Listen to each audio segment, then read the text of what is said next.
What's going on, Chain Gang? How we doing tonight? My name's Sean. I run mailworks.com. I design and sell chainmail themed apparel and accessories.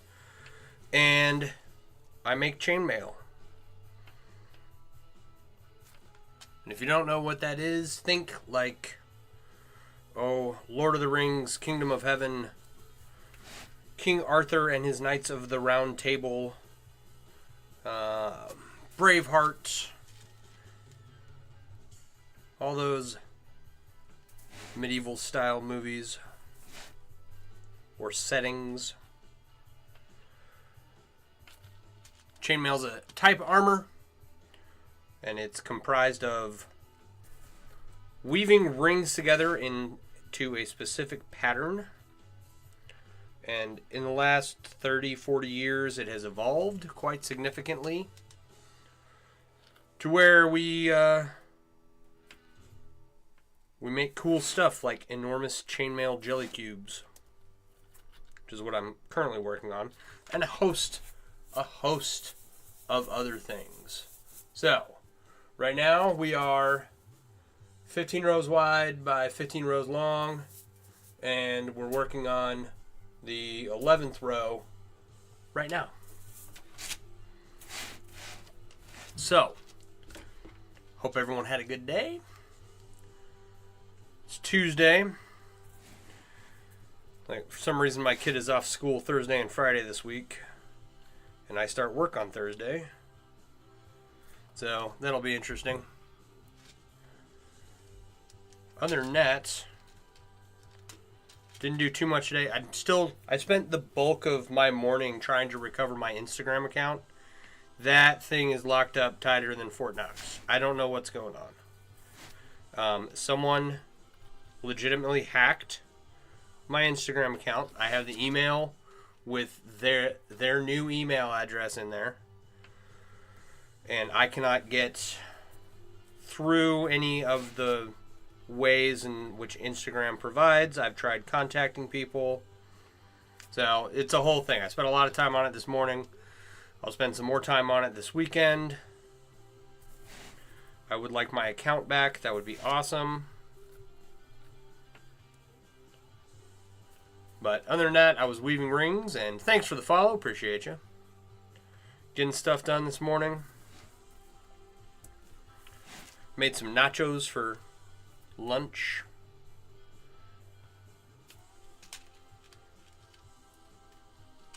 That was about it. That was the excitement of my day. Can't complain. Gonna have a lot less time to work on projects during the day coming up soon. I did get a hold of my manager and figured out what I was going to be doing on Thursday. I do have to go into the office on Thursday to do module training. It's going to be things like, this is how our company works and blah, blah, blah. And don't harass other employees, and, don't steal stuff from patients' homes and whatnot. Excuse me. So, it'll be a load of fun on Thursday. I'm excited. What is going on with me? Anyway, pretty nice to have a calm, relaxing day after this weekend.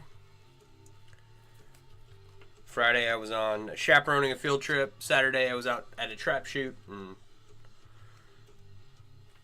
I had a lot of fresh air. I was very tired.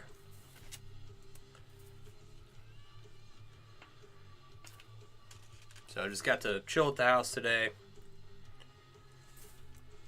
So I've got a nice big bruise on the right side of my chest where I was firing from, right in here. It's all a little sore, but I'm all right. My kid's got one too. He had a good time, so that was fun. And yeah, other than that, that's pretty much been it for today. It's like, I'm excited to go back to work. We've got plenty of, why is this song so loud? What? Okay, I thought this was like rock music. Polonaise Fantasy number 7. No, we're just going to skip that. I'm not listening to a 15-minute piano song. Anyway. What was I saying? Something about something? Excited to go back to work. I've got a lot of plans that the funding from work will allow me to finish or start or do.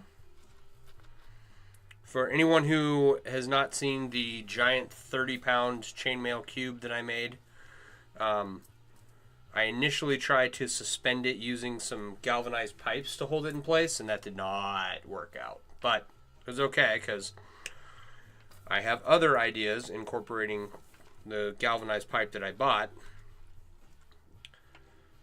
So I need to order a few different pieces and then put it all together. And basically I'm just going to make like a stand for it to rest on top of.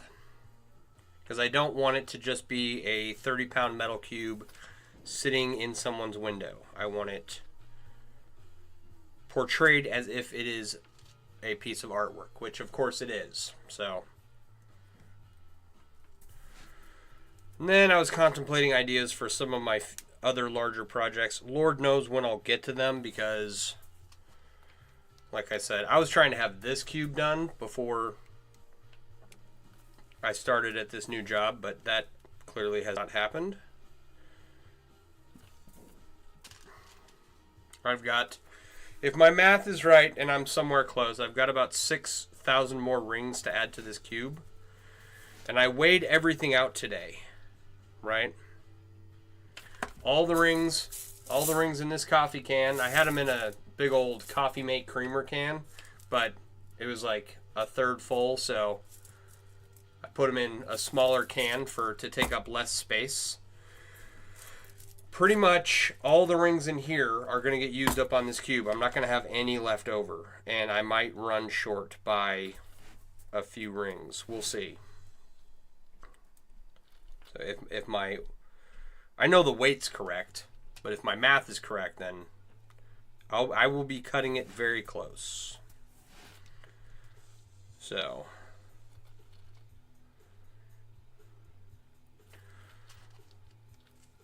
it's still going to take me, I don't know, probably another week to finish this. But it'll be worth it. Look how slinky this is already. Right? And we're 2/3 of the way done. So, that much more. Right? 1, 2, 3, 4, 5. 5 more. That's a good way to measure stuff, right?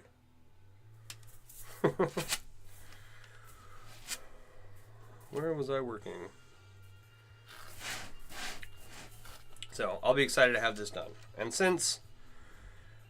Okay, so I was going to use this project to raise money for other funds. But now that I have employment, which I've been debating going back to for a while, it's looking like this one is going to go to replace the rubber band ball I have over at my bar. The previous owner built a bar down here in the basement, and it's kind of nice, fun to hang out at, have the neighbors over, especially when it's really cold outside. So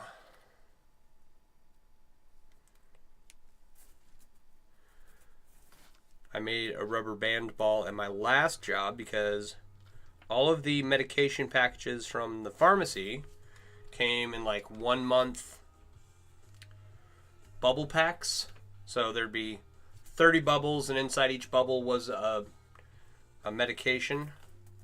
And many times there would be several bubble packs rubber banded together. So we had an excess of rubber bands. And I built this like 5.5-inch diameter rubber band ball. And it is falling apart. The latex is failing. The only way to keep it going is to make it bigger with newer, fresher rubber bands. It's like a never-ending cycle. So since I don't have a fresh supply of new rubber bands, I'm just going to toss it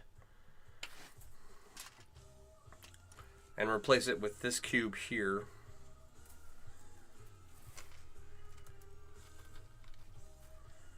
That's the plan for this one. I was hoping to have extra rings to make a few smaller cubes. There's a lot of people ask about getting a cube, and they're very time consuming. Not a lot of chainmail artists make them because a lot of times it's just not worth the time and effort. And when people request a cube from someone, usually when they find out what it's going to cost them, they're like, yeah, no, never mind. So, but smaller cubes, like this is 15 rows on each side, or it's going to be, but like a cube that's 5 rows on each side, a lot faster to make, still squishy and has that jelly characteristic. So those, from what I understand, sell pretty well, but bigger cubes are much higher in cost and much more difficult to move. So a lot of people don't make them. But I am going to use up every single ring that I have in this cube here, and I'm not going to have any left over, so I might have to find a way to make some cubes later on.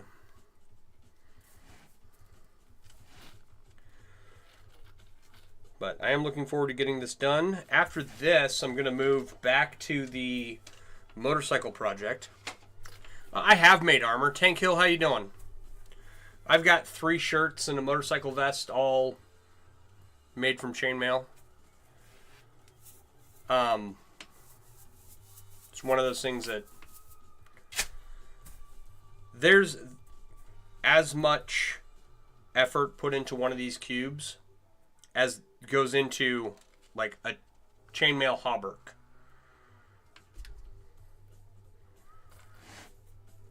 And that's just, there are just so many rings inside of a cube. This one, if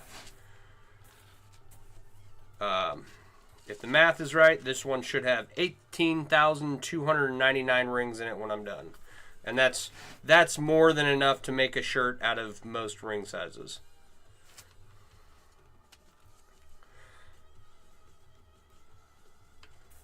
But last year I did the saddlebags for my Road King, just the tops of them, and it came out really nice.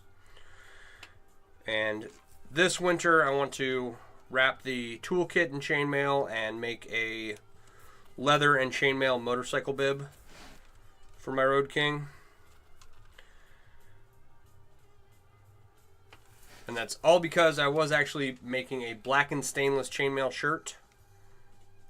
And while I was in the midst of making it, the supplier changed how they sized their rings. They made it so that all their rings were a 1/4 inch ring was a 1/4 inch, an 1/8 of an inch inner diameter ring was an 1/8 of an inch. So when I ordered new rings, they did not match. And without like making a special request and paying a lot of extra money, I couldn't get more rings. So I had this shirt almost completed. That shit is cool. Thank you. I like it. I've been doing it for like 28 years because I think it's so cool.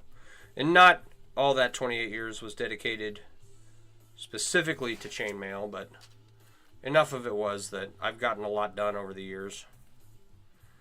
I've got quite the collection and I've sold quite a bit. It's a lot of fun. It's time consuming, but aside from making sure that I spend time with the family, right? Aside from that, you know, I'm really just wasting my time doing I would otherwise be wasting my time doing anything else, watching TV or playing video games or reading books or whatever. Not that those are wastes of time, The way other people distract themselves, I'm just doing this instead. And I can work on this and watch a movie at the same time, so. It's a good hobby. Keeps your hands occupied and your mouth free, so if you're sitting there, you can have a conversation with somebody.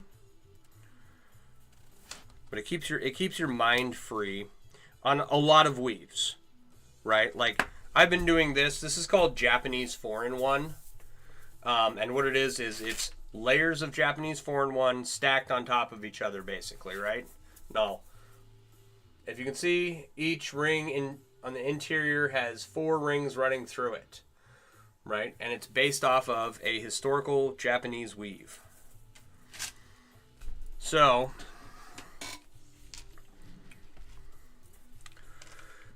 I've been doing this for quite a while. I've made a number of cubes. This is an unfinished one. It's brass and bronze and stainless steel. Or bronze. It's bronze and stainless steel. Right? You can see where I'm working on it right there. Right? But it's got a good wiggle to it. I'm waiting on the supplier to make some more rings in this size. This is a titanium cube. It's super light. And the rings are doubled up in this one. But it's wonky. I don't know why. There's not much wiggle to it at all. And it's got like deformations in it, and I don't know why. There's nothing missing. It's just weird. And this one is, I had a larger cube in this ring size. Here, I'll give you a side-by-side comparison between the ring sizes. So I had a much larger cube using the ring size of the smaller rings here. And someone offered me a significant amount of money that I was willing to part with it. But I miss it every day. Make a beanbag chair. Made of this and sell it for $50,000. Yeah. I have a friend who's using, I forget the size of the ring, 6-gauge wire. And I don't remember what the diameter is, but it's very thick wire. And the last time I talked to him, he was making an ottoman out of his, and his cube is like this big. It's huge. And then another friend of mine is making a cube with 750,000 rings in it. And it's all copper and stainless, I think. So that's going to be awesome when it's done. It's going to be like 200 pounds. So, but a beanbag would be... It would take a lifetime to make, but it would be awesome.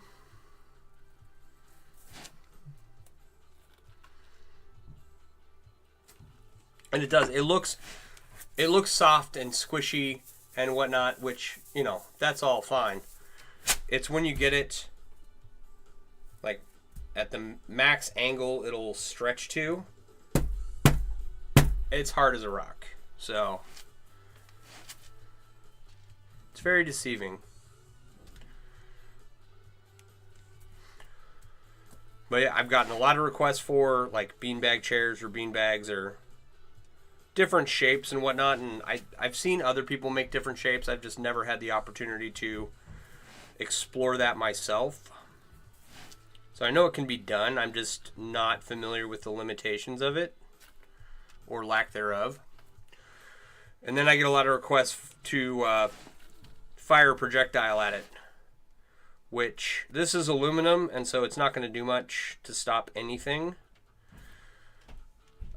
One in this ring size or a larger one made of stainless steel might do a little more to stop one. And so if I have time and I don't know, like 100,000 likes, I'll try to get a hold of someone like Demolition Ranch or Ballistics High Speed and see if they'll, fire a few rounds and get it on camera for me. That would be cool. And those are just, the most typical requests I get. A lot of people requested to bite it. I don't know what that's about. You can bite it. It's going to hurt your teeth, but you can do it. For some reason, my video trended on a side of TikTok and Instagram that I'm unfamiliar with. Like, every third person was like, oh, I want to bite it. I want to bite it. Like, okay. Okay. I don't even know how to respond to that. It was funny, though.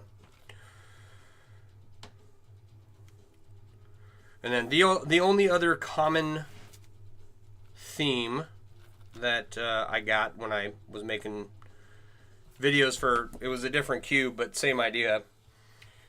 There's people telling me what a waste of time it is. It's like, well, if this is a waste of time, you should see the rest of my basement. I've wasted a lot of time.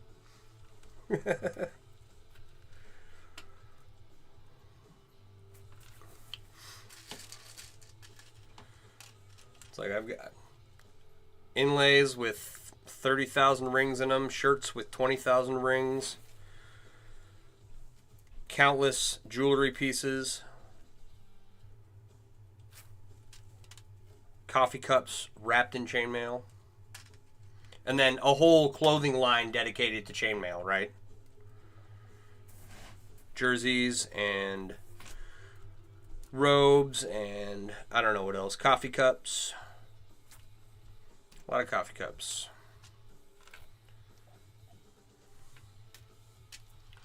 The ring had a few too many Mars in it for me to use. Which I hate to put anything to the side. I've got a pile of rings that did not make the cut over here. And bits and pieces of aluminum, right? And I'm hoping that I have enough rings to finish this cube and I don't have to go digging through it, because they're all the rings that got hit by the saw, you know, once or twice. Where'd that... Or they're like this. Here's a good example, right? Can't really see that on the overhead, but it's two rings connected, right? Like, there's two rings there, but it's you know, still coiled up. It's not cut cleanly. Might get a ring out of that.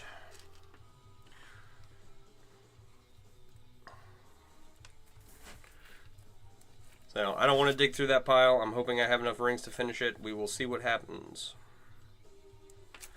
Alright, I had about a third of a container. It was a Coffee Mate container, and I've got about half a container here of rings to finish. So I only need 6,000 more, roughly.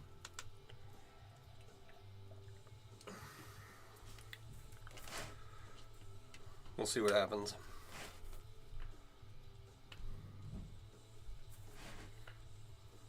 Where am I working? There we go. Got to start a new line. But yeah, once I'm done with this, I have this commission, right, that I got to finish up when I get the rings in. And then other than that, I want to go straight into the straight back to the motorcycle project. That's my goal. The saddlebags, I started the saddlebags at the beginning of Christmas break last year. And I don't think I finished them until April. And when I started them, I was like, oh yeah, I got this. No problem. I'll have this done in 2 weeks. By the time my kid goes back to school, yeah, I'll be done. Nope. It took forever to get those done. There was a learning curve. And I had never done saddlebags before, so there was a lot of putting stuff together and taking it apart. So I'm hoping that the toolkit will be fairly straightforward and that the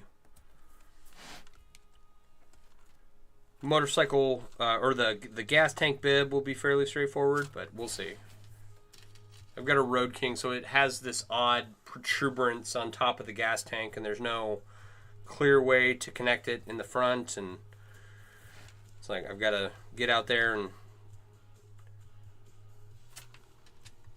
make some kind of cutout as a pattern.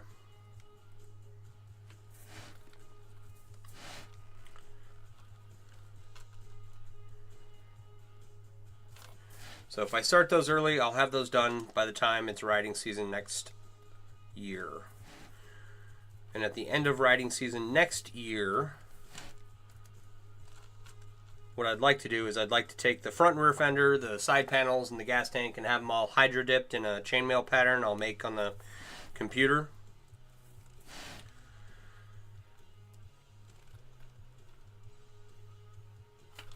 And then I will have like a chainmail themed motorcycle.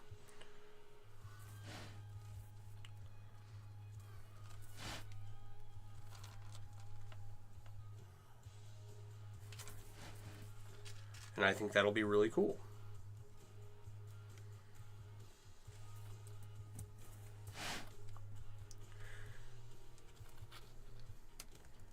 It's like I've spent a lot of time adding chainmail to stuff.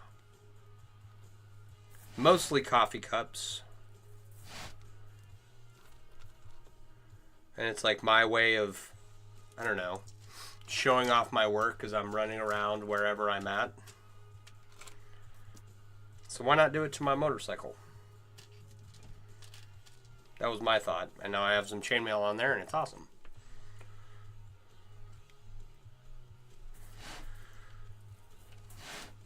Then once I'm done with those, let's say I get those done fairly quickly, right? I know approximately what I'm getting into because I did the saddlebag, so I have a good idea of what it's going to take to make the gas tank bib and the toolkit.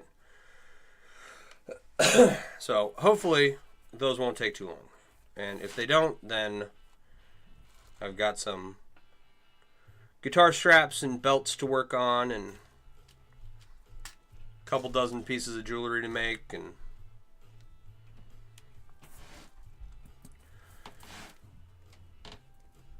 we'll see what happens. We'll see how much the biggest factor in determining how much I get done is going to be how much my new job, how much time it takes up. Right? Thank you for the follow. Appreciate you.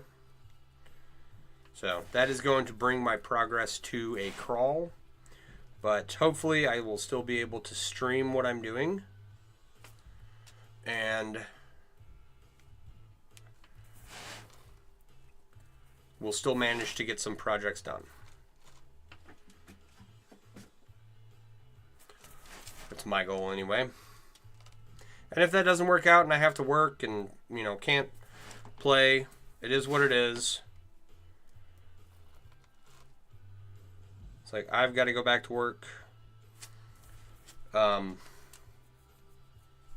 AC just went out at the end of the summer.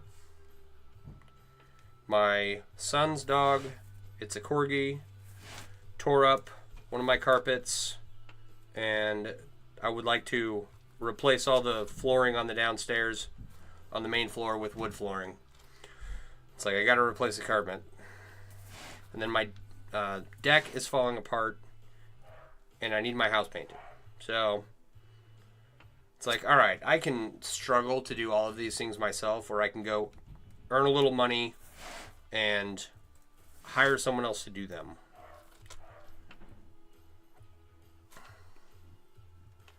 So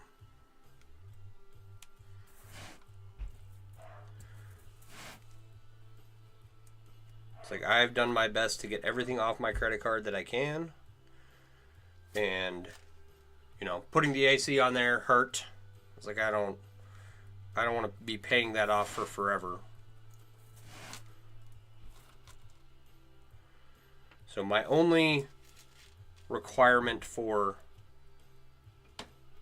the job that I ended up accepting was that I was able to drop my son off and pick him up from school.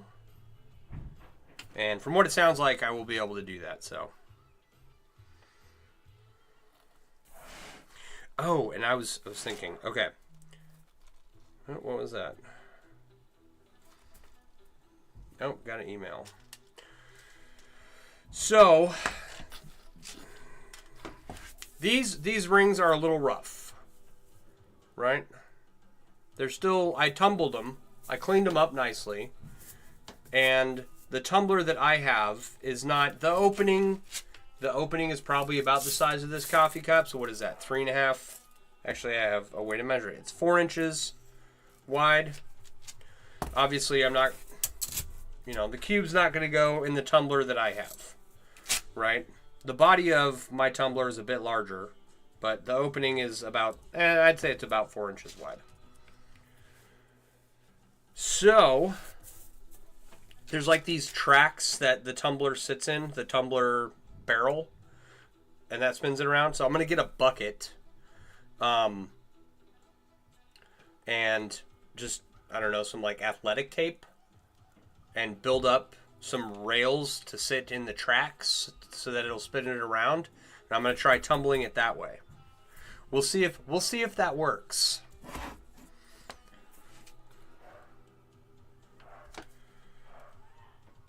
The only other thing I can think of is to attach a bucket to a drill and like manually hold it in place as the cube tumbles for hours. 3 pounds is a standard tumble size. This will be 3 pounds, 3.79 pounds, if the math I did is correct. So it's going to be over.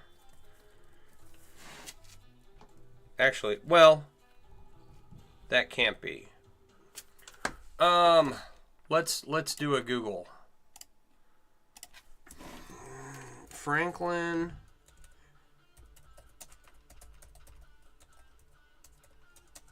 Arsenal rotary max weight.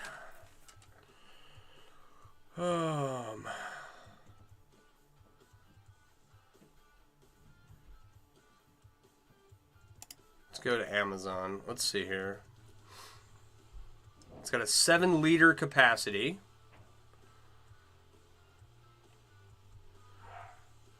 Come on, get out of here. Convenient, design, guaranteed. What does 1,000 cases of 223 brass weigh? Anything but the metric system. It doesn't say a weight. Right? It just says 1,000 cases of 223 ammo. That's got to be more than 3 pounds, right? Maybe? That's funny. Because it's, I have a fart, a Franklin Arsenal rotary tumbler, right? And it's designed for ammo brass. So it's not, it's a rotary tumbler just like any other rotary tumbler, but it's a little bit more robust than a rock tumbler you would get at Harbor Freight or wherever, right? So I don't know if it'll work, but I'm willing to find out.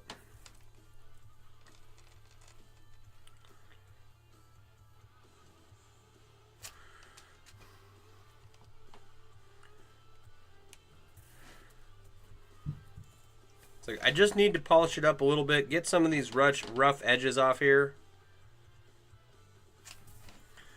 It's like they're saw cut rings, so they're mostly smooth and they mostly slide together pretty easily. But there's a few imperfect closures that I did, and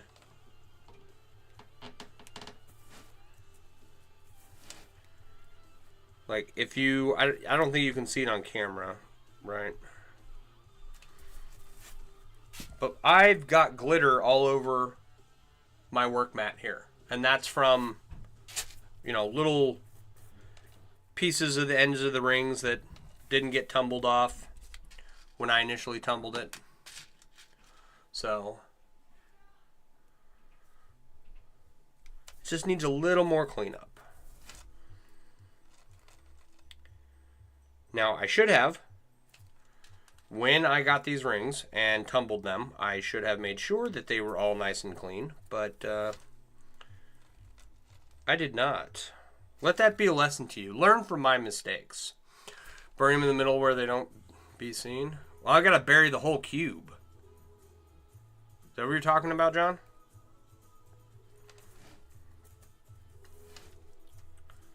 Oh, you mean the rings that are imperfect. Well, I can't bury them in the middle now. The middle's already made. I can't put any more rings in the middle. But yeah, I see what you're saying. Had I gone through and like inspected each individual ring beforehand for imperfections, sure, I could have put them in the middle. But I didn't do that. I tumbled them, dried them, got them nice and clean, and they are 90% fine. Like, only someone who makes chainmail is ever gonna pick this up, look at it, and go, "Oh, that ring's got a snag in it," If then.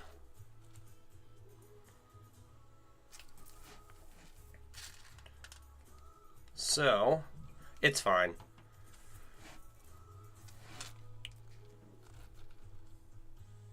It's like once I'm done, I don't want, little pieces of glitter flying off of it.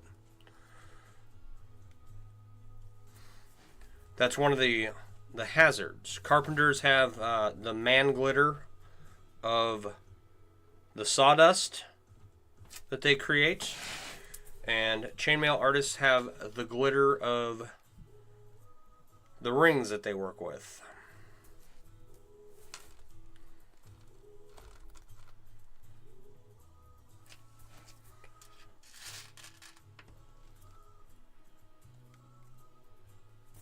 And if you start making chainmail, you will get little flakes of metal on you. So don't always wash your hands when you're done making chainmail. Don't have like glitter on your fingers and go to scratch your eye. Like I've got several pieces, right?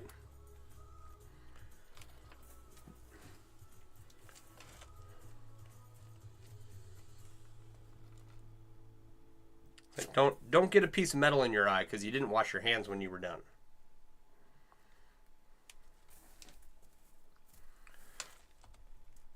I speak from experience. It's not fun.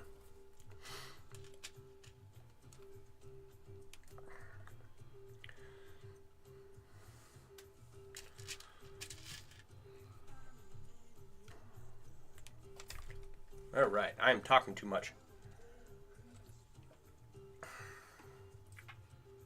Started out the stream and I kept coughing. Now my throat's all dry.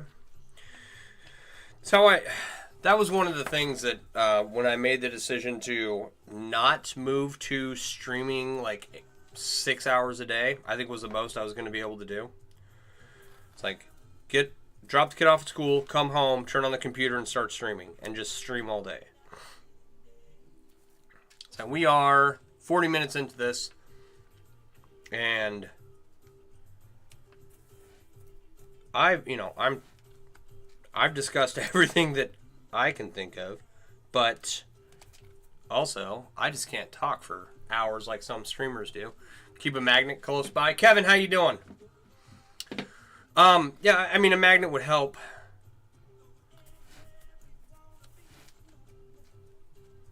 What I find most useful, especially for like cleaning up the glitter where I'm working, is come here. Come here.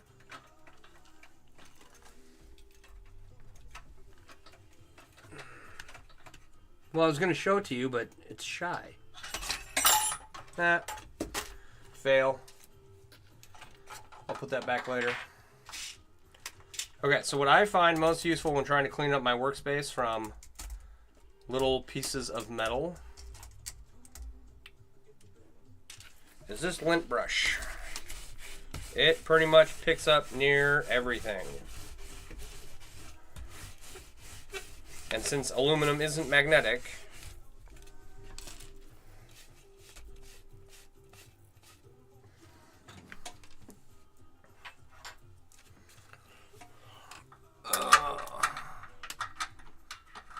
Will that go through? Come on, don't do this to me. There we go. Oh, too far. Gotta have room to hang my lint brush.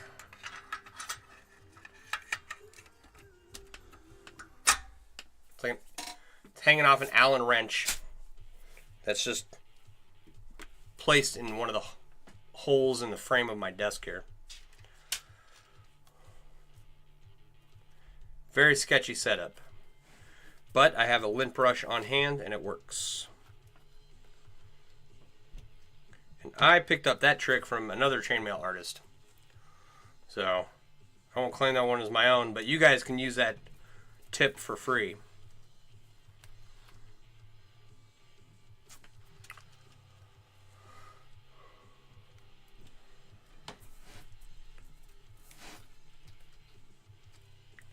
So what else is going on?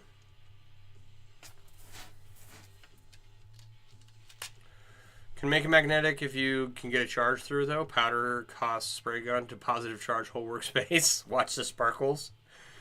Of all the things that I should be putting time into, that definitely seems priority number one.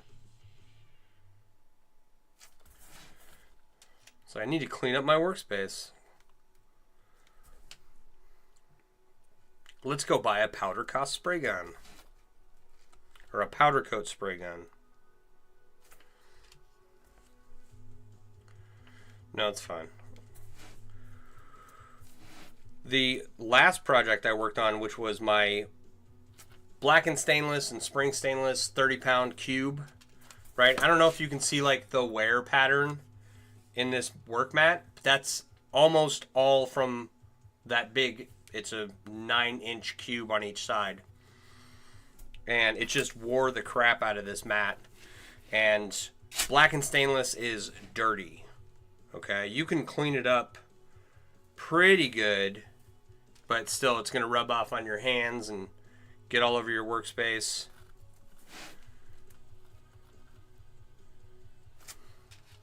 So you do have to clean up after you work with it, for sure.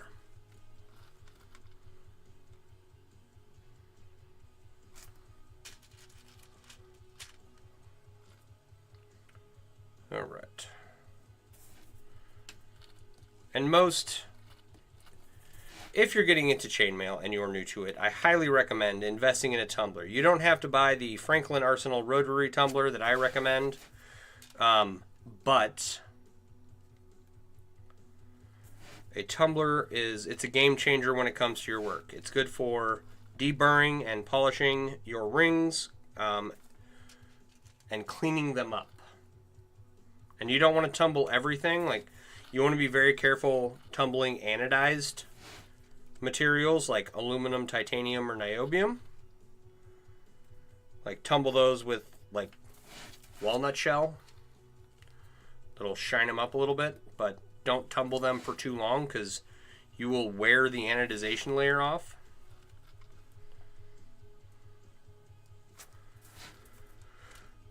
But your base metals like the bright aluminum or the titanium, brass and bronze, right? Those you can tumble. You can use stainless steel shot to polish them up. You can use ceramic media to polish them up, deburr them. Oh, wonder what's worse, black and stainless rub off or bright aluminum rub off? I'm going to go with black and stainless rub off. More things to debate on why one is better than another. Yeah, I'm going with black and stainless rub off. Like, it will get all over your hands.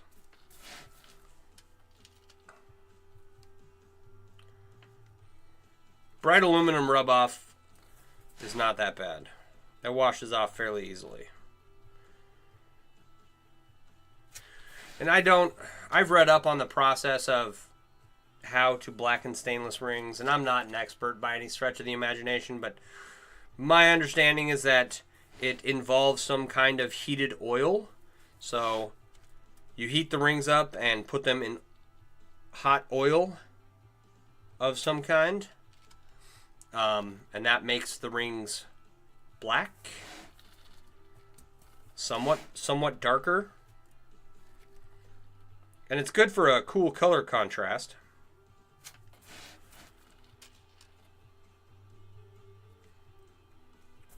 But it is very dirty. I don't know if that is what the Ring Lord uses. I don't want to install updates right now. No Malwarebytes.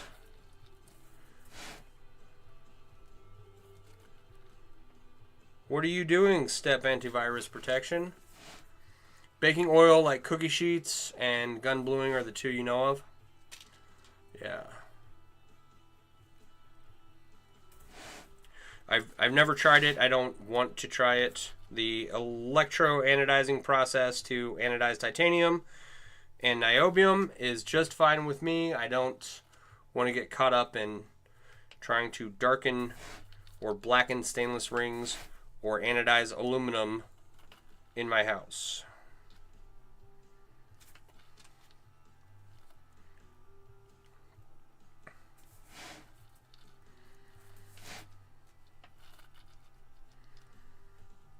Just because I don't want to deal with the mess.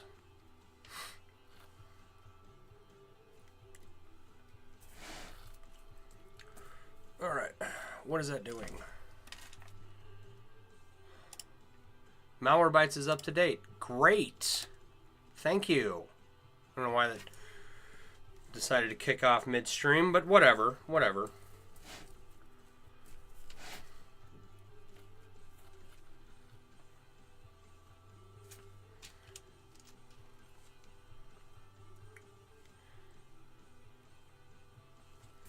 It's like, I'm going to be happy if I get a halfway decent coil and cutting setup that I can work with to make my own rings. To save myself money, essentially.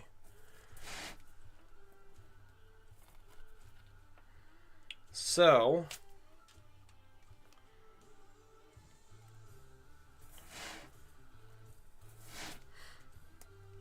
I don't want to get into anodizing aluminum. I will get into anodizing titanium.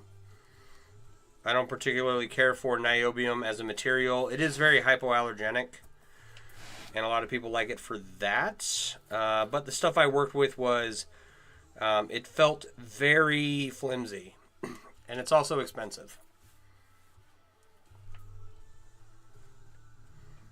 I think pricing is like comparable to silver for niobium.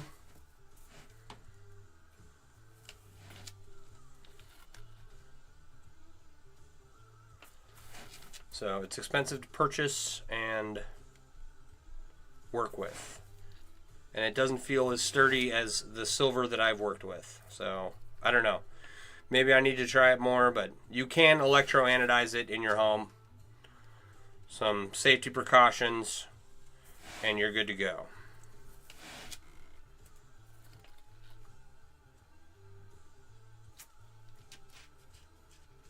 Another 10 years and you will cover the cost of your ring making setup. There you go.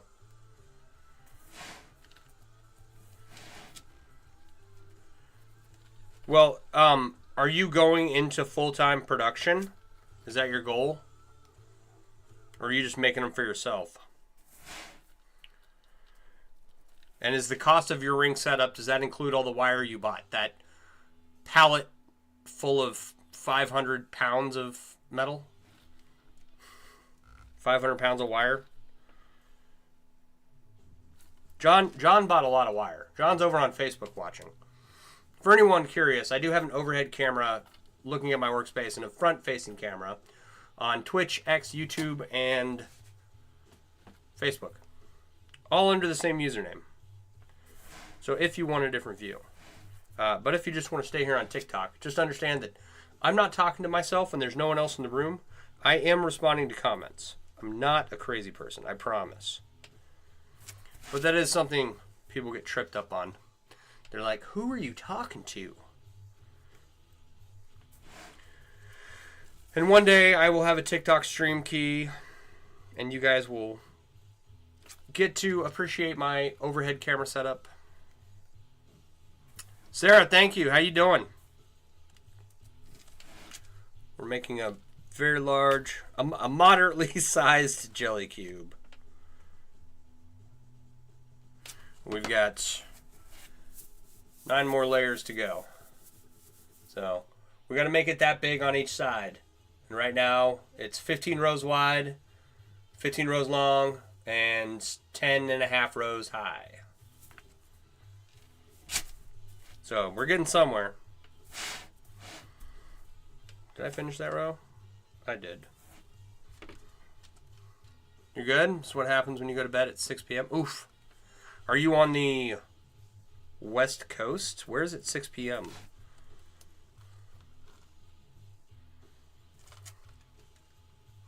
Never go on resale, just counting your machine and blades and arbor and such for processing and tumbling. Around $2,600 right now. That's not bad. $2,600 for all that sounds reasonable.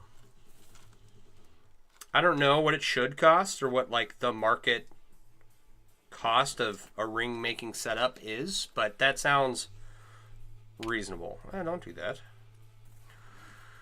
It's 6 p.m. in Scotland. Right on. Will it be bulletproof? No, Honky, this is aluminum, so it's not going to stand up to anything. I have had a lot of requests to fire a projectile at it, and one day, if I have the time, I will make one out of steel and then try and get it over to like Demolition Ranch or what do you call it?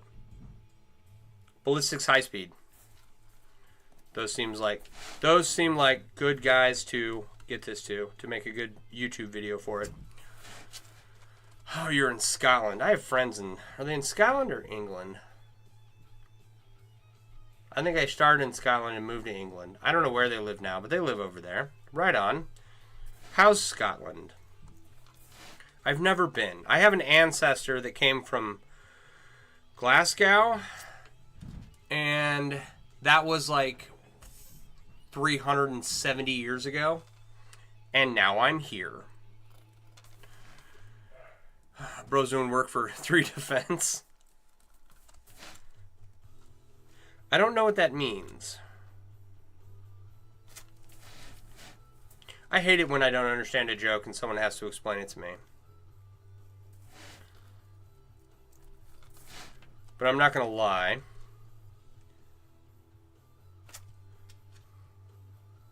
Baltic, freezing already? You believe you have ancestors from USA? Right on. Very cool, very cool.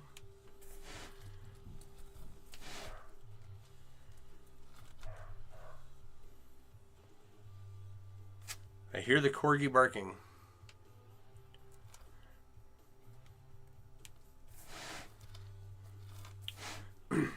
Oh, Evan, okay. I'm doing the work for +3 defense. Is that what you meant? That's what you meant. Sorry, I'm slow.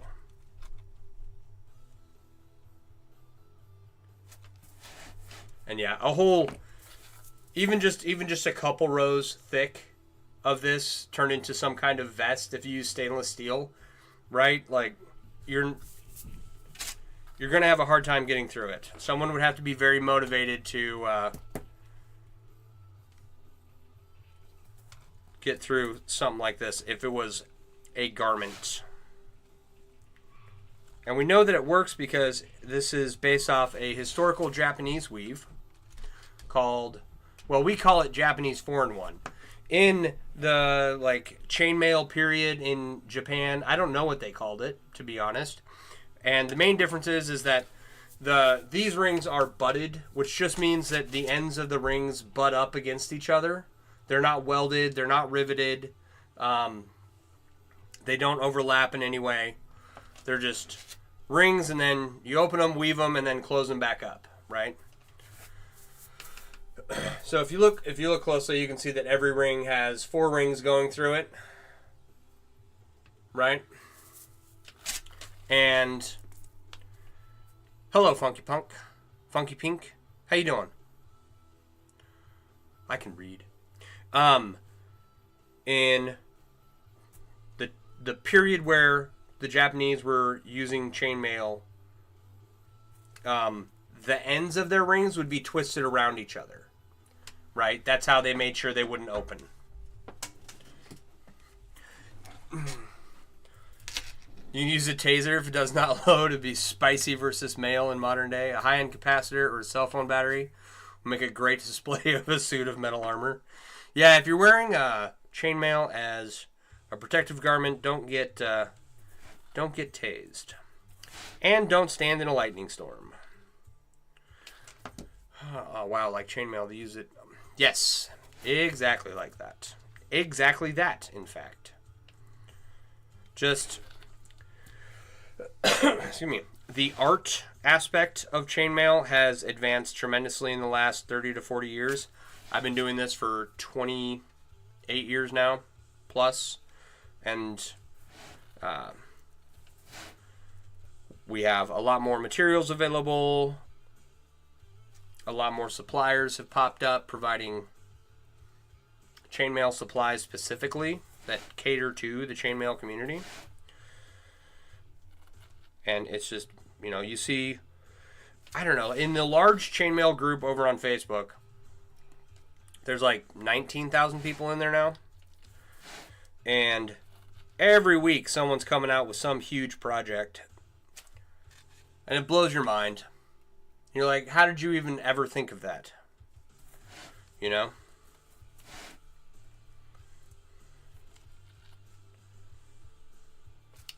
Alright, you love chainmail, being more of a silversmith. Right on. Very cool. Metalwork is cool.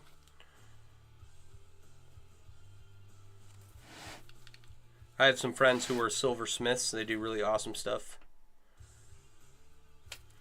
It's always funny to see them complaining about the price of silver. They will tell you. I guess silver spiked to $32 the other day. I don't know. I don't keep track. Silversmithing's a big thing in the UK. Very cool.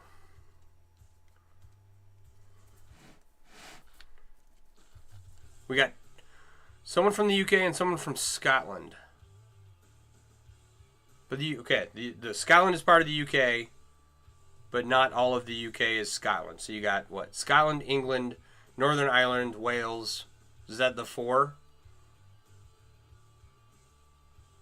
I'm not good at geography, guys. But we have 2 people from across the pond in here tonight. That's cool. During COVID, silver hit $14. That was the time to buy, man.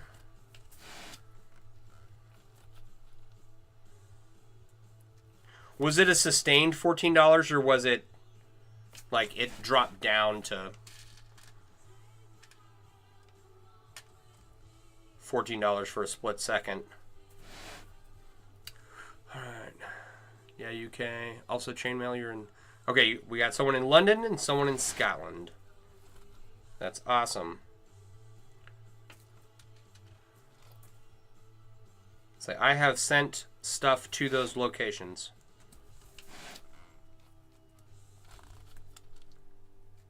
Trying to think what I sent. Someone in London won a Halloween-themed chainmail print I did during last time I did a drawing during Halloween. And then I think I sent a jersey to Scotland or something. In lockdown, it went up 40%. It was down for 2 weeks and crept back up over 20 by Christmas. Yeah, that's definitely not something I keep an eye on. The price of silver. But the group is called Metal Art Misfits, I think, and she makes these big cleavers for cutting silver plate, and then they take the plate and they roll it through a die and stamp it, and then they hand work some stuff and form it into pieces of jewelry and other artistic things.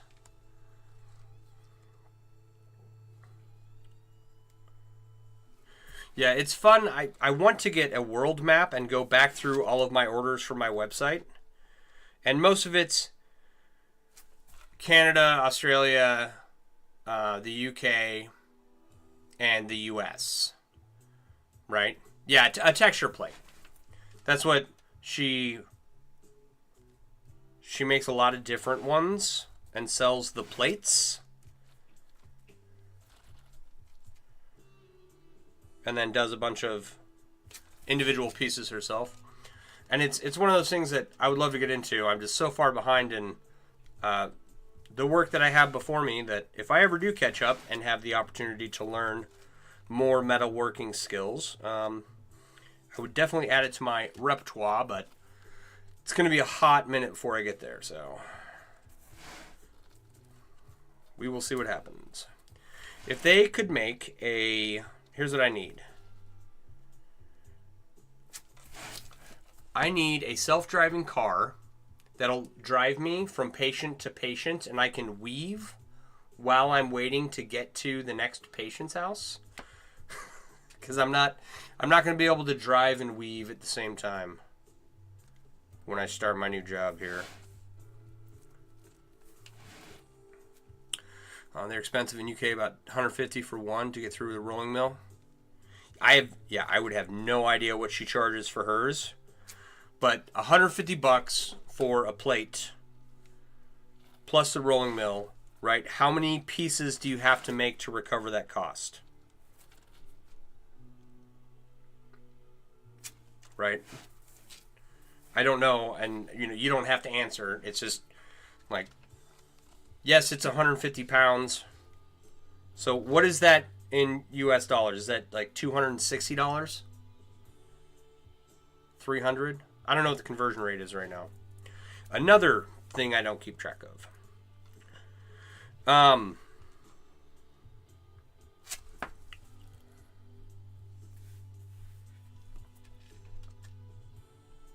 So yeah, like you spend that much on a plate, and then like how many pieces do you have to make before you can recover your cost?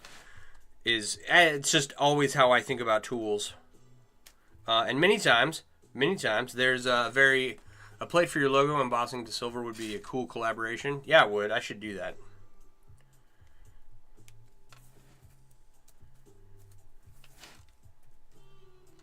What was I gonna say? I was saying something. Yeah, so there are tools where I look at it and go, okay, how much do I have to make in order to justify this purchase, right?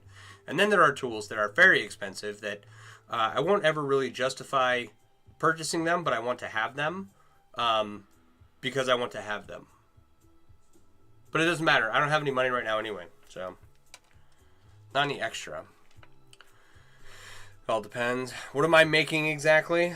This is a chainmail jelly cube, and it's just a large fidget toy, essentially. So cubes are these fun things you can make, and they're kind of slinky, and they're kind of a fidget toy. This one's not done. I ran out of stainless steel rings, but it's bronze and stainless steel, and I like the way that color looks, right? So, depending on your ring size, they can be more or less slinky, and you can actually get them. If it's the wrong ring size, you'll make like this sloppy mess of a cube. These rings are doubled up, and this cube is pretty solid. There's not a lot of wiggle to it, right? And then this one is just a very large one. Not my largest. I made a 30-pound one. That one is solid. That one doesn't really move. It has no slinkiness to it at all. And it's 30 pounds. But I'm spending my time making this one. You love the sound too? The sound is fun. Let's see here. Let's do this.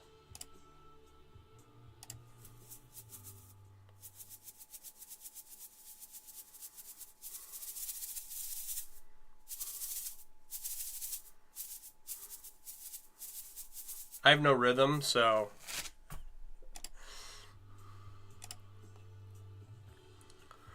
But it's very slinky.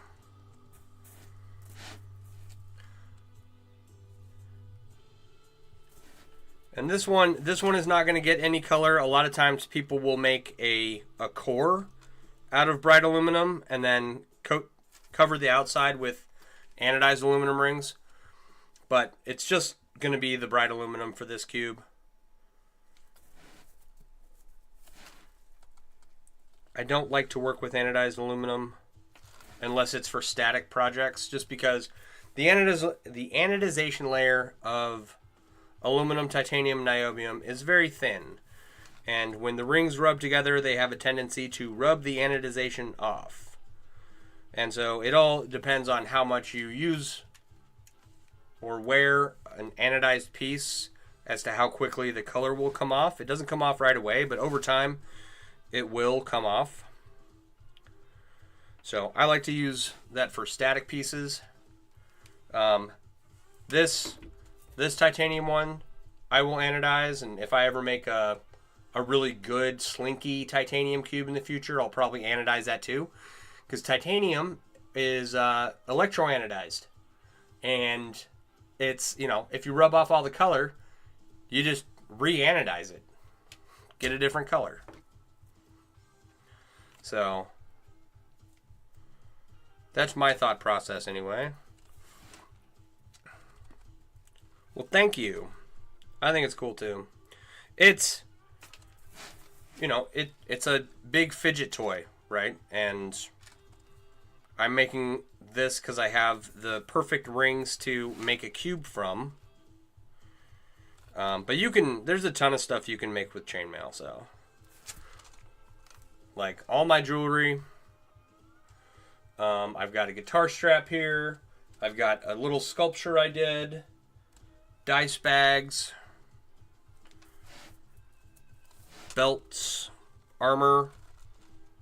You can wrap your coffee cup like I did. It's fun. Very on par with a steel slinky. You mean like an actual slinky that you push down the stairs, not a stainless steel cube? Yeah, I think it sounds like a slinky you push down the stairs. My kid had a slinky. 30 seconds after he got it, it's torn up. I don't even think we got the opportunity to push it down the stairs.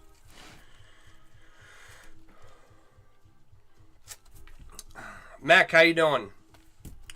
Yeah, okay. So the sculpture that I have, like, right close to me is this little... I was using up rings I had on hand, and I had some brass and bronze left over. And I made this, you know, little thing that stands on its own, and I took rings and I made them into bigger... I made them into chains, and then I took the chains and I made the chains into rings, and then I wove the chains together. For the brass and bronze, the stainless steel is all one long chain that goes through there. Sarlacc. Yeah, we affectionately call this the Sarlacc bunghole, after your favorite Star Wars worm alien thing. And then I can grab some stuff for show and tell if you want to hang on a second. All right, nobody leave. Okay.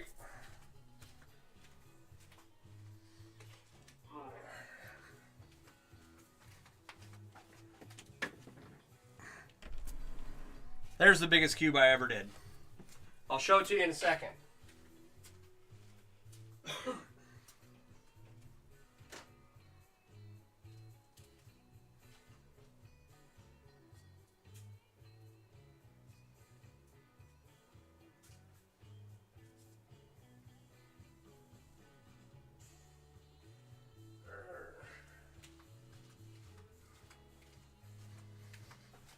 I just grabbed a random assortment of things.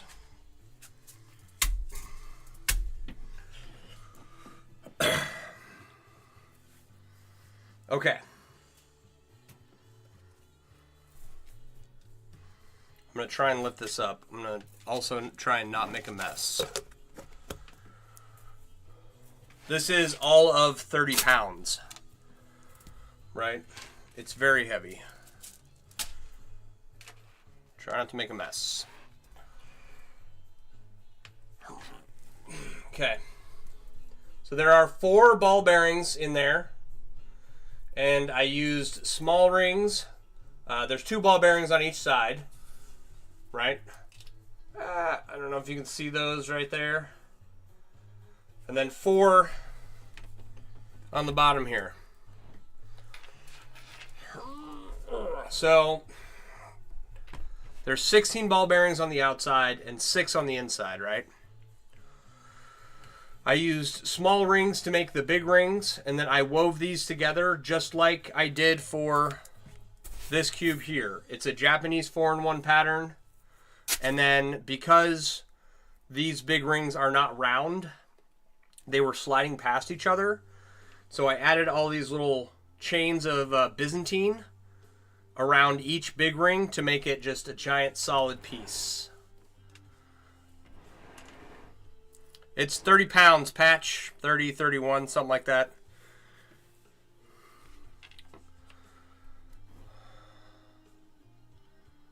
Thank you so much. You're very welcome. You love that? Thank you. Chainmail squared, yeah. It's absolutely beautiful. Thank you. So, that was, hopefully this is the first of many large chainmail sculptures to come. We'll see how far I get. My goal is to do like 10 to 15 and then take it to like a metal art gallery. Here is a juggling ball set. They're spheroids. They're not really round. They're filled with glow-in-the-dark. Not how well you can see it. They're filled with glow-in-the-dark airsoft BBs. And they kind of glow. This is a Christmas ornament I did. I want to recreate this using different ring size. There's the bottom. I've got 11 more of these to do, and I've had them for like 20 years. For how much will you eat one of those cubes? 10 million. Everything's got a price, right? They remind you of your first channel projects? Right on. And this is one of my coffee cups. Right? It's regular stainless steel and blackened stainless steel. And I took Byzantine hexagons and interlaced them. So you'll see the blackened stainless steel coming out of the regular stainless steel and vice versa. And it's a hefty project.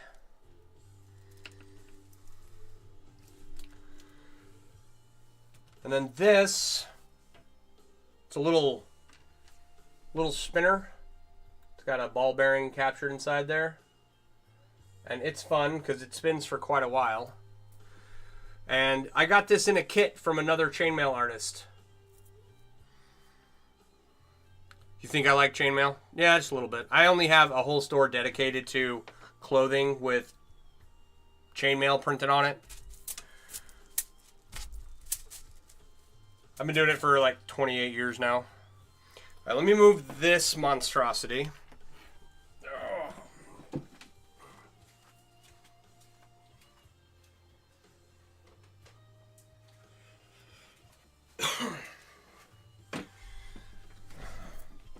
Like, chainmail has been my whole life. Don't do that. That's not gonna work. Can't really see it spinning down there. It does spin. It spins quite well. Very well made. Very good little kit. Lots of fun. You're very welcome. I have like more stuff. Here.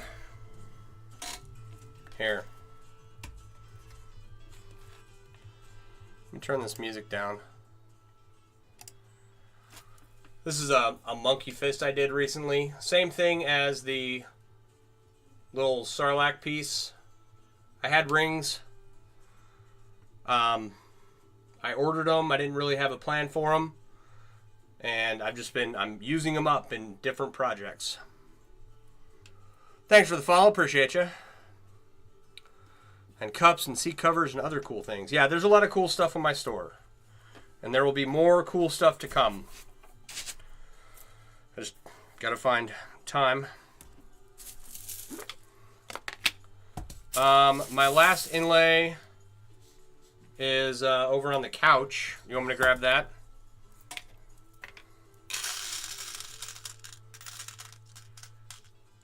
I can grab it real quick. The problem is actually... Patch, are you still here? I can't trust the view count on Twitch. Thank you. Alright, let me move my chair out of the way. How long does it take to make these cubes? At an average of 200 rings an hour, it's 91 hours for this cube from start to finish. I'm roughly 2/3 of the way done. It's another fantastic piece you think people would like to see. Mac, I'll do it for you since you asked so nicely. Let me move my chair and I'll grab it.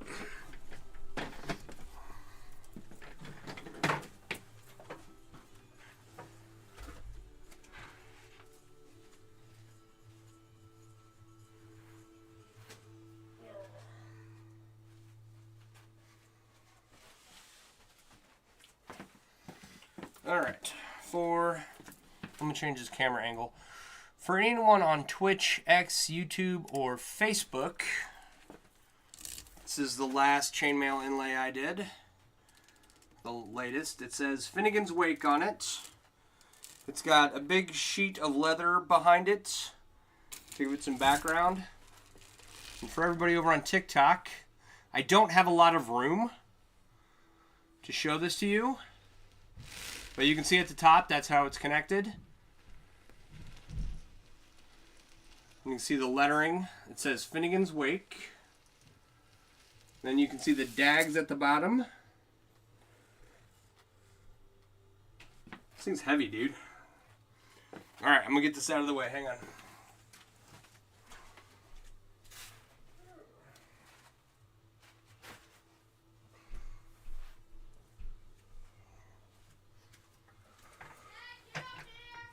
What's the matter? Oh, man. Okay, I'll be right there. Alright, apparently my dog has had an accident. I hate to cut this short because we're all having so much fun. If you want to hang out, I'll just leave some music running. Okay? Let me get upstairs and clean this up. I will be back down here as soon as I can. Hopefully it won't take long.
How we doing?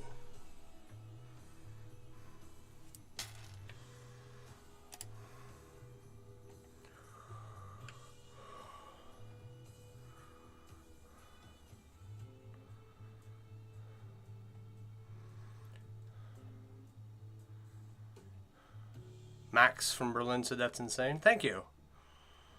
Stunning, thank you. Who else watching makes chainmail?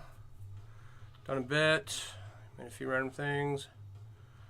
He'll make a skirt and top. Made a bracelet and ring and fell in love with silversmithing. Right on, right on. Okay. Let me change my camera angle here. And we can get back to work. Sorry, everyone. My little older dog is a street chihuahua from San Antonio. He almost got ran over in front of the wife, and she brought him home. And he's, how old is he now? 13, 14, something like that.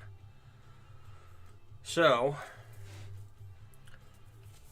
if he's not let out routinely, which he was multiple times today, should be fine. He will mess on the carpet, and that is exactly what he did. So, the other day, they were playing Ghost in the Graveyard inside the house. And when one of the kids was found, it scared the little chihuahua so bad that he messed all the way down the stairs, like a little dookie on each step.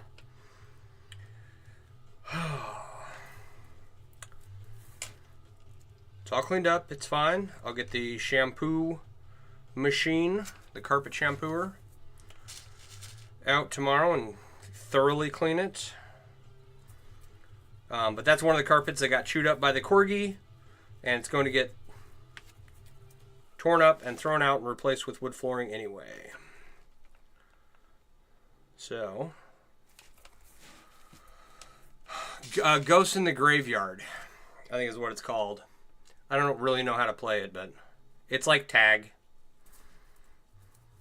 And the neighbor kids were over, and everyone was running around the house, and I was, I don't know, doing something. He's old. He is old. He's old and cranky.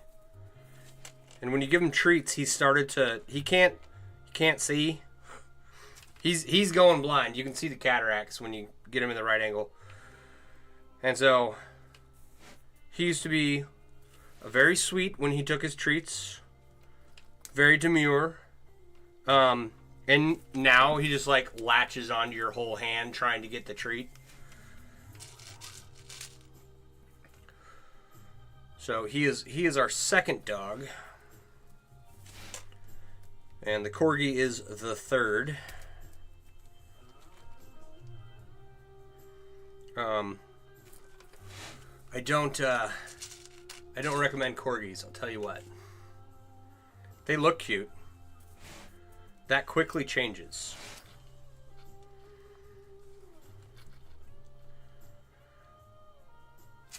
Alright, so where were we? We just got done showing the Finnegan's Wake flag, right? Man, I'm like sweating. Let's get this fan on me. Okay, so that inlay took me like the better part of 19 years. And it wasn't like 19 years of solid work on it. It was, I started it back in 2005, 2006, sometime in there, and I finished it up earlier this year.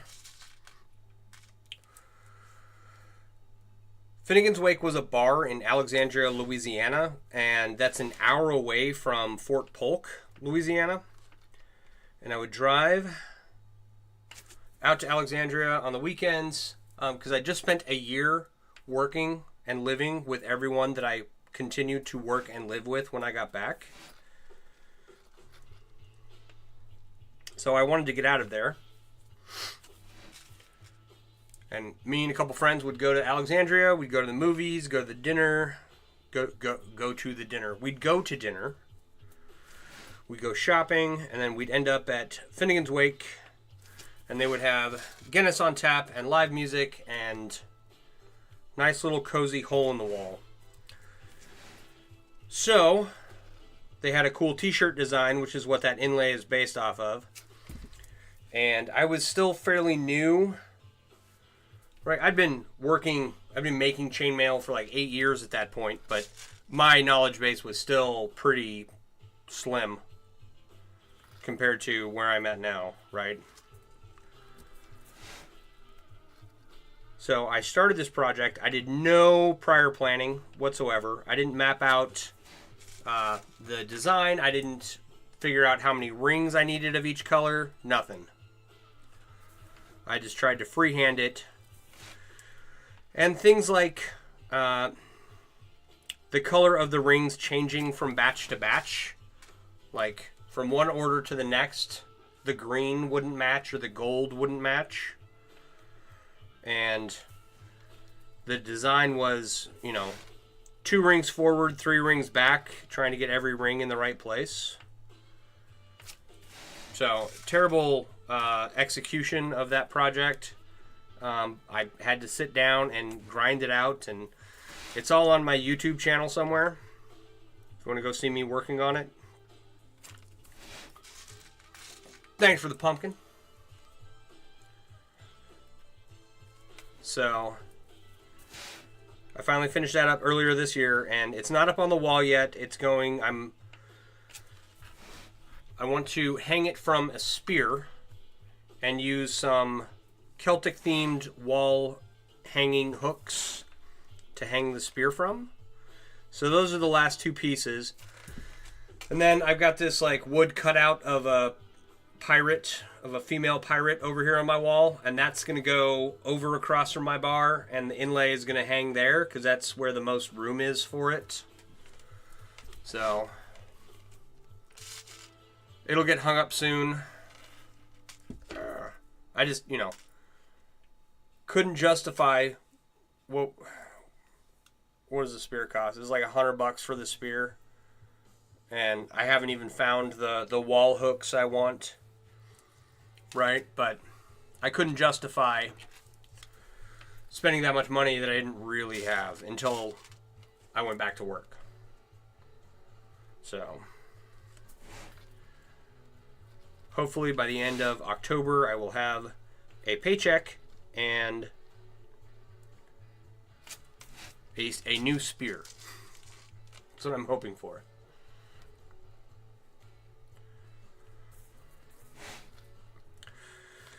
And that'll get hung up, and then I will order the galvanized pipe for the display for the 30-pound chainmail cube, and I'll really start promoting that. My first day is Thursday.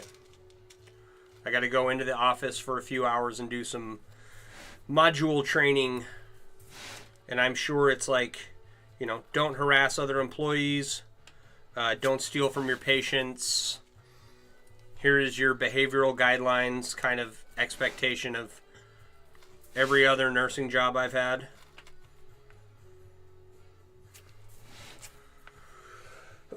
So I don't know how many hours that's going to take, but Thursday and Friday this week, and then I should be shadowing the other services. Like there's occupational therapy, speech therapy, physical therapy, and then nursing and CNAs that I've got to shadow, just to get a good feel of what they do. And then I will meet up with my preceptor, and we will start treating patients. And I will go through like a checklist to make sure that I have all the right skills, like PICC line dressing changes, wound care, catheters, blood draws, like all stuff I've done 100,000 times before. So, and that's going to be my life for the next couple of weeks. And then eventually, once I learned the medical system, like the charting system, then I'll be taking patients on my own.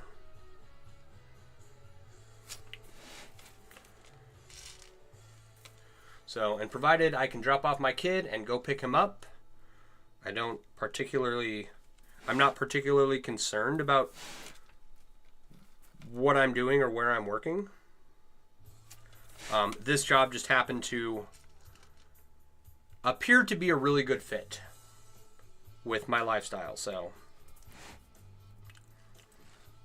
it's hard to find a job where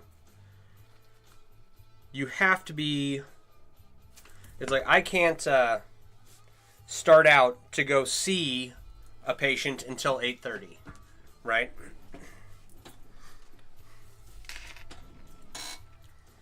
And I would have to be back in my kid's school by 3. So from by 3:30.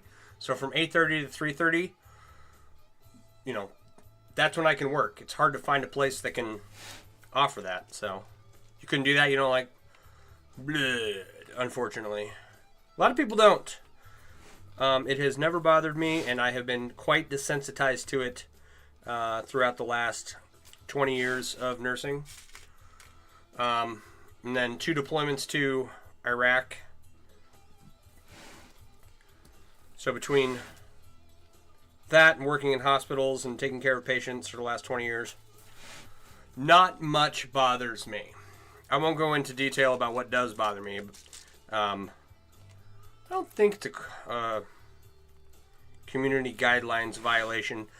But every time I talk about nursing or being deployed while I was in the military, every time I start talking about it, TikTok starts shutting me down. So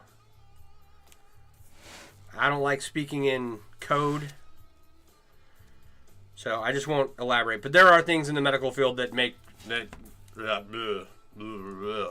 you prefer yours stays inside your body. Other than that, it doesn't bother you. Same.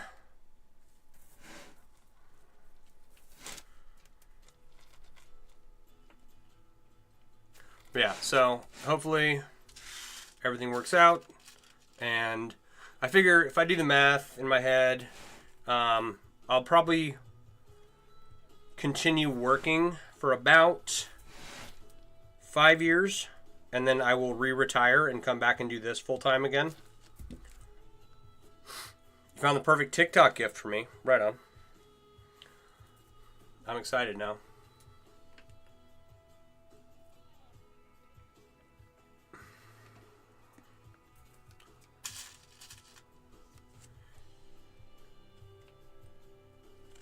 So yeah, five years of working should, if I'm mature and responsible with my money,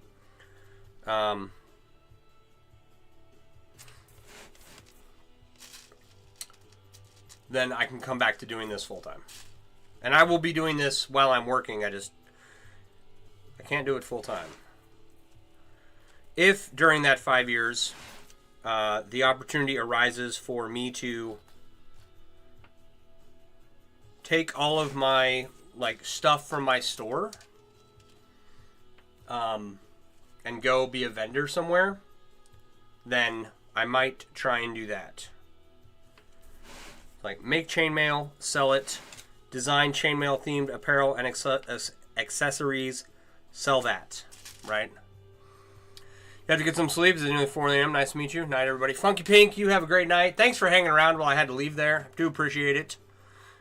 Enjoy your rest. Good quality sleep's a lifesaver.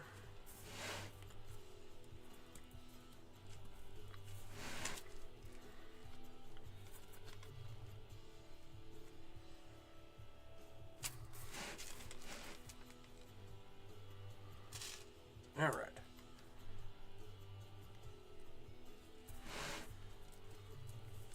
What was I rambling on about? Something.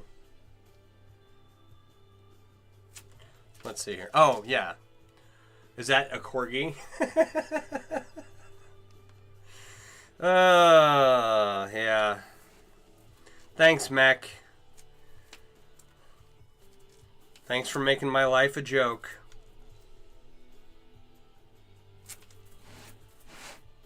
That's funny.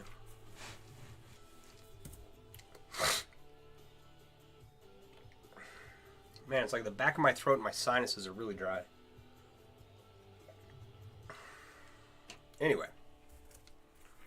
Yeah, I'm so welcome. Thank you. From the bottom of my heart.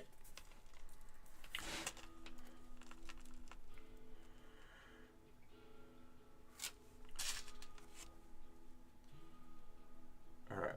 I was rambling on about... Yeah, so if at any point during the time, over the next 5 years, say, and it's just a guess, it might be 7, it might be 3, I don't know.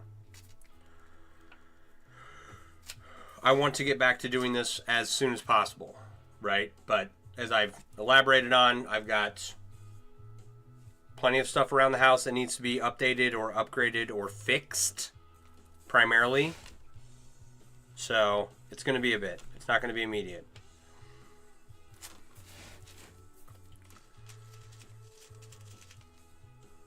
And if I got the opportunity to go and just start, setting up a big booth somewhere at different events, load up a trailer full of merchandise and run around my area of the country. It's like, I know that some Renaissance festivals will allow the apparel and accessories that I design. But the big ones, like the one we have here, like Bristol and Texas Renaissance Festival and Maryland Renaissance Festival, the really big Renaissance festivals that are juried events, I would never get in there with that stuff. With my chainmail, I could. But running a booth, making all your own chainmail is way time consuming. Get a GoPro and stream your home repairs? Well, I'm not doing it myself, dude. That's why I'm going back to work. Right? Could I figure out how to tear up the carpet, throw it away, and put down wood floor in 3 rooms in my house? 4. 1, 2, 3, 4 rooms in my house? Yeah, I could. Right? I'm not going to. Someone out there is already trained in installing wood floors.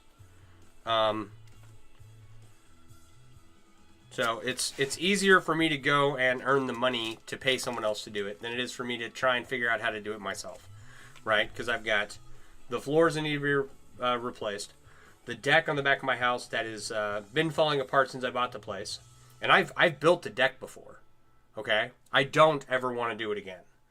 And there are craftsmen and carpenters out there that are much better than I am and more knowledgeable about supplies and materials and all that. They'll make something nicer than what I want. What I want is a Four Seasons room on the back of my house where my deck is. I want the deck ripped out, new deck put in with, what do you call it? The plastic board stuff, right? Because I'm not maintaining a deck, okay? I did that in the past. That's a waste of time. So Four Seasons room on a deck. I want the windows to be opened up very wide. I want lighting and fans outside. And basically, no matter what time of year, I want to be able to step out onto the back of my house and enjoy myself in comfort. And yeah, okay, I could take the time and figure out how to do all that myself. And I've done it before. I have some experience. Yeah, don't do that. Apparently I'm bad at this thing that I've been doing for 28 years here. Jeez. It's just easier to get someone else to do it. So, and painting the house, I've got parts of my house that are like 30 feet up in the air. I'm not climbing a ladder to paint any of that. So, those are just kind of the big things. It's like, I could pour the concrete for a new driveway. I'd get a jackhammer and crack up all the old driveway. And pour some concrete in there for a new one, but it's the division of labor, right? I'll go take care of some patients, and in exchange I'll get some money, and I'll use that money to hire people who have other skills. And it's not that I can't learn these skills or don't have experience in them already. It's that I don't want to spend the time figuring out how to do it correctly, figuring out how to do it the way I want, and then having to go do the 7 or 8 trips to Lowe's for every project to get it done. Every home project has got at least 2 trips to Lowe's. I just replaced a faucet on my sink in my kitchen. It wasn't hard, but it took 2 trips to Lowe's for me to get everything I needed. Because I don't have the experience changing out faucet. I've never changed out a faucet before, you know? So, I don't know. It's like, there are guys who are good at fixing houses. And I'm not unskilled. Like, if you ask me to fix something, I'll fix it. Is it going to look pretty? Maybe. You got like a 45% chance of it being successfully fixed and also looking good. I think those are pretty good odds.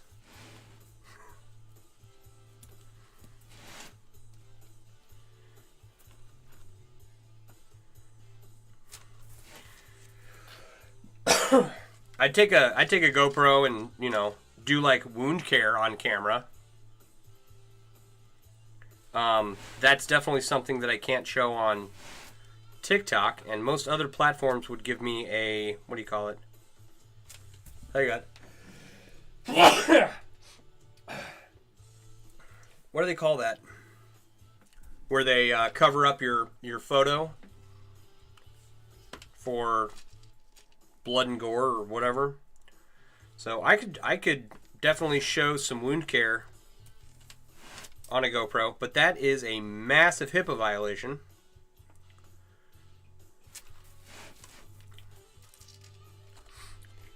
HIPAA is like Health Information Patient Privacy Act or something. It's a law that governs your medical information and how it is distributed amongst healthcare providers. It's called censorship. A lot of the times it is called censorship, for sure.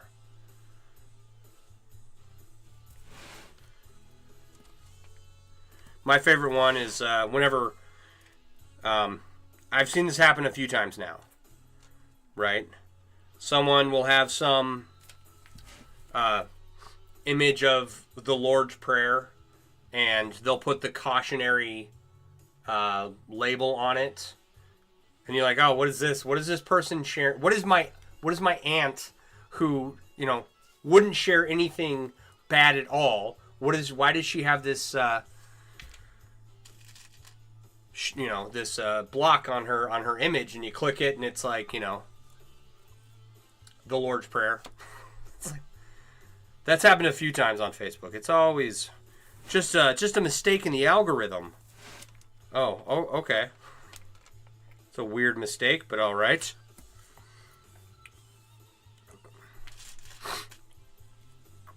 Excuse me.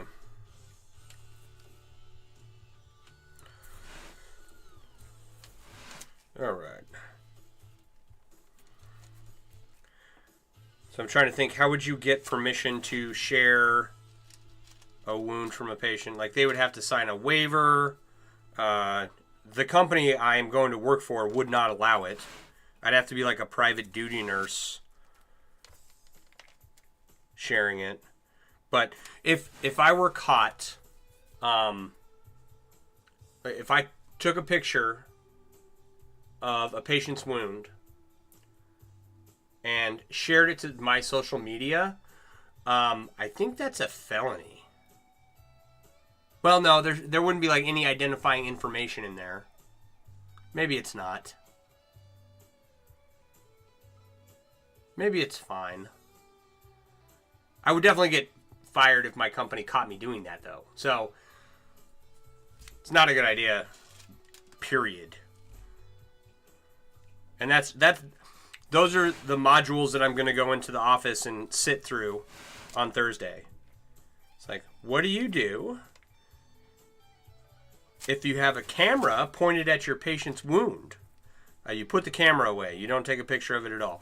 Now, there are times when you take pictures of wounds and you send them to other providers, for sure. Like, that happens. And usually it's like via email and whatnot, and on a patient portal of some kind. It is not like you take it on your personal phone and then send it to the personal phone of their doctor or something. It's all got to be like, I'll have an app downloaded to my phone, to my personal phone, that I might be able to upload pictures to, and then the provider will be able to see the picture inside the app, right? Which is secure. It wouldn't be like sent across your regular texting routes. Or at least that's how it's supposed to be.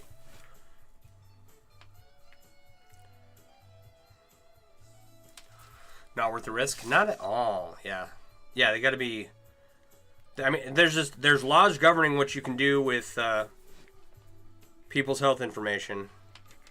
And most of it is you can't do anything with it except put it in the patient's chart and read it if they're your patient, and talk with other healthcare providers who they are working with. If a healthcare provider is not working with that patient, you should not be divulging anything about that patient to that healthcare provider. You know what I mean? That's what most of the laws are.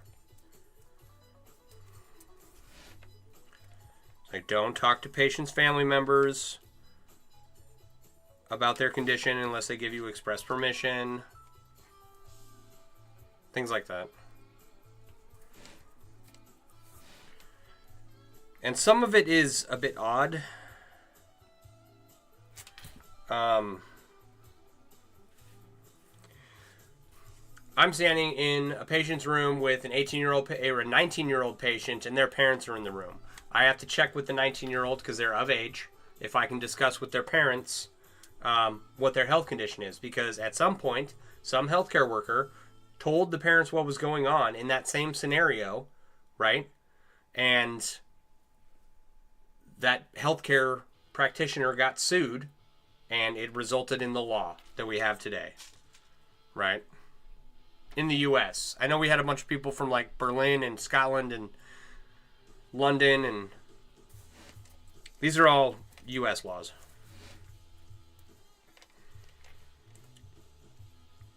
Where are we at here? Ooh, 9:56. I'm going to finish this layer, so we might go a little bit late. But if you are in the hospital and you find out that your health information was shared with someone who you did not give permission for it to be shared to, seek out your patient advocate or a lawyer, depending on who was told.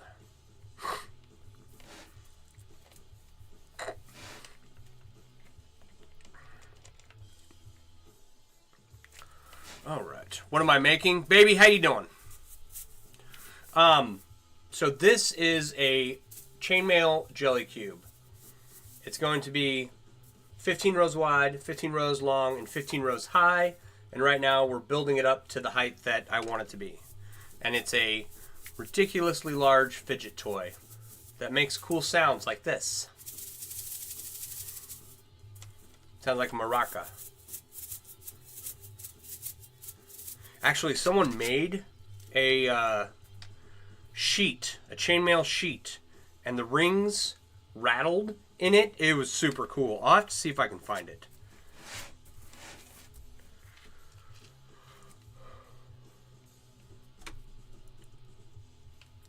And It's basically a fidget toy that's going to go replace the rubber band ball over on my bar.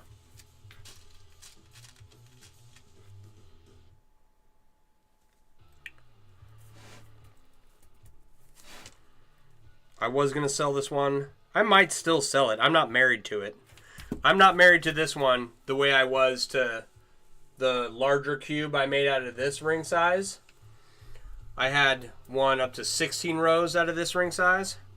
I was not going to sell that one. Most of what I sell is on my website, and it's all chainmail themed apparel and accessories. So they're print products. And then I have some bracelets that I have available. And I've got some more bracelets to make and some necklaces to make. And so occasionally you will see stuff being having videos made of it, or I'll have a pile of it here on stream going through it.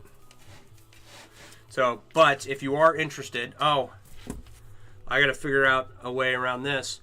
Normally I tell people to contact me via Instagram, but my Instagram has been taken over and I don't know how to get it back, or if I'll ever get it back. Hopefully it's locked and I can unlock it at some point. But if you are interested in a bracelet, like I don't have any of these made right now, but I will. Actually, that's upside down. I will soon, and soon is relative. Could mean any time in the next year, right? And then I have ones similar to this. I think I have one of these left, actually. But yeah, these two bracelet styles. The single strand will be coming available at some point. I don't know when. It's just I got a matter of getting to it. I've got about 20 bracelets to make. And then the two-stranded style, I have some available. So if you're interested, follow me on or message me on Facebook. That way I can send images of what I have available. And it's the same username on all the platforms. And normally, like I said, I would use Instagram, just because that seems to be the platform most people use. But I'm locked out, and I don't know when I'll get back in. So, or if I even have an account anymore. And let that be a lesson, guys. Go and get the Google. What is it called? It's the. Excuse me. It's called the Google Authenticator. Go and get the Google Authenticator and put everything, all your social medias behind two-factor authorization. Okay? I did not have my Instagram behind two-factor authorization. Now I do. You'd be interested in one of the cubes. I don't have any for sale, but I know people who do. Right? And they're other chainmail artist friends of mine. Sometimes they pop up in stream. One of them her name is Astrid.wolf on TikTok. And I just saw her post a video where she had several cubes. And you should definitely seek her out. She uses anodized aluminum for her cubes, and they're very colorful. And right now she's got this rainbow one with like a black outline. It's super cool. It's Astrid.wolf.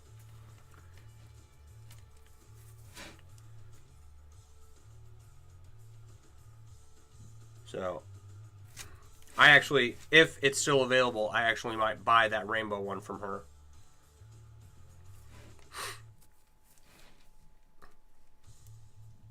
So I get a rainbow cube from her, get a dragon and an egg from Wayward and Whimsical. Who else? There's a few other people. Josh Bracken has an inlay that I want. I don't know. I don't think he's sold it.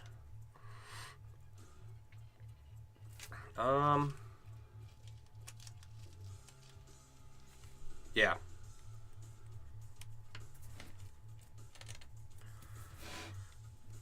There was a riveted bracelet that came up for grabs, and I didn't have the money at the time. Copious of Collections. Need to get something from her. And the maker of the riveted male bracelet, it was beautiful brass riveted rings on a leather strap. It's a gorgeous piece, right? And I didn't have the money for it, but they said they would make more, and then they never did.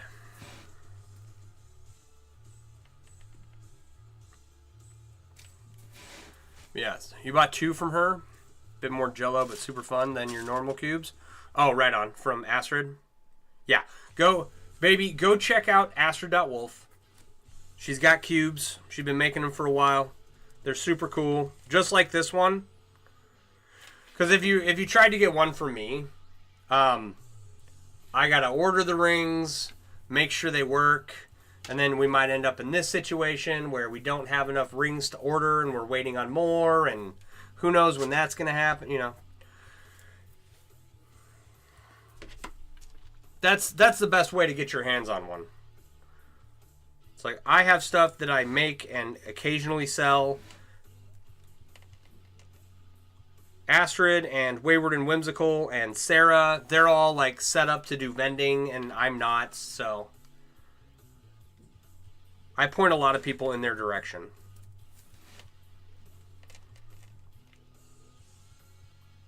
And they're just, you know, you're very welcome. They're not cheap.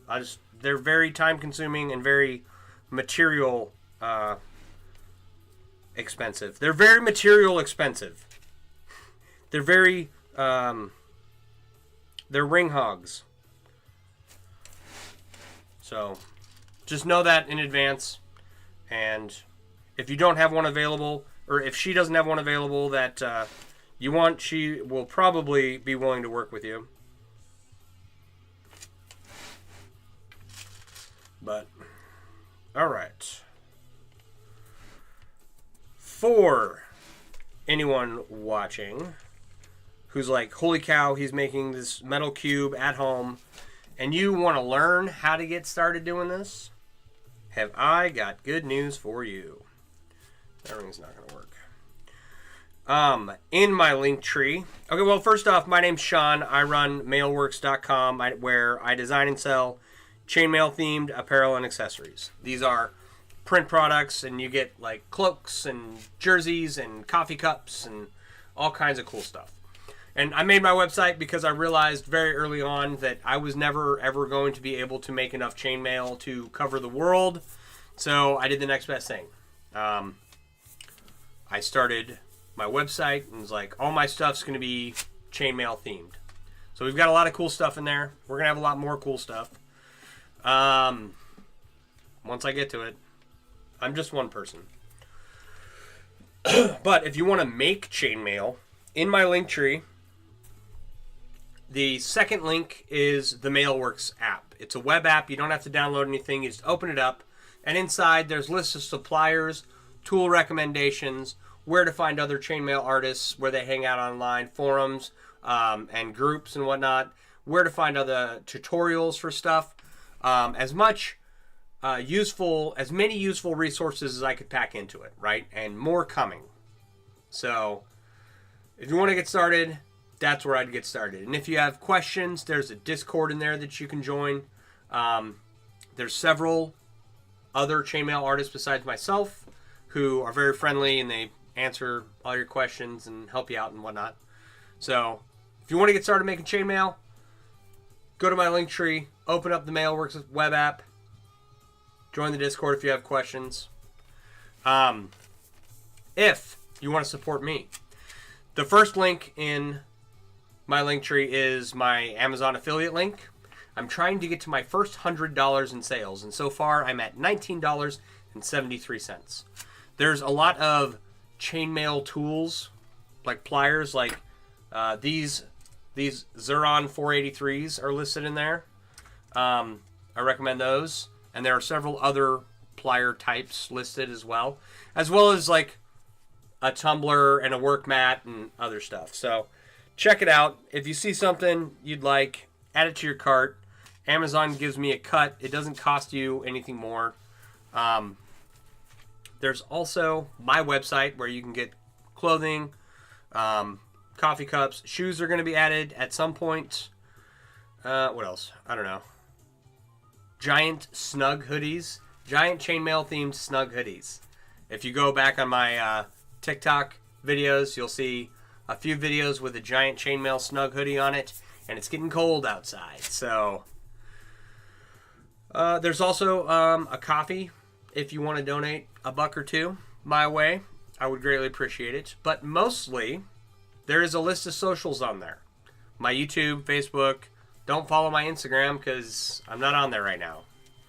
And my Twitch and whatnot.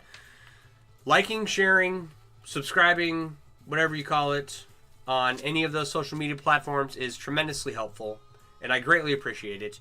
And I want to say thank you to everyone who hung out this long. It is 10 after 10. I got to go make sure my kid is in bed. I did just finish up the row, so that's a good place to stop for the night. All right. Want you all to have a good, safe evening. Get some rest. I should be back on here tomorrow night without issue. It's once astrid.wolfe.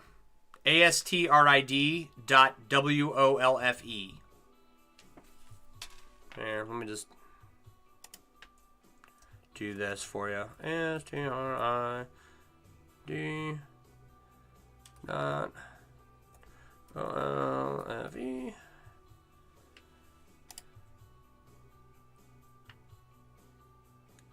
That should be it. Do you see what I just typed? Because I don't see what I just typed.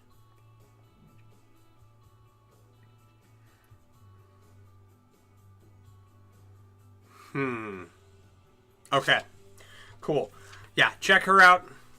She's awesome. I am gonna get out of here for the night. You all have a wonderful evening, and I will hopefully see you all tomorrow. All right. I'll talk to y'all later. Bye.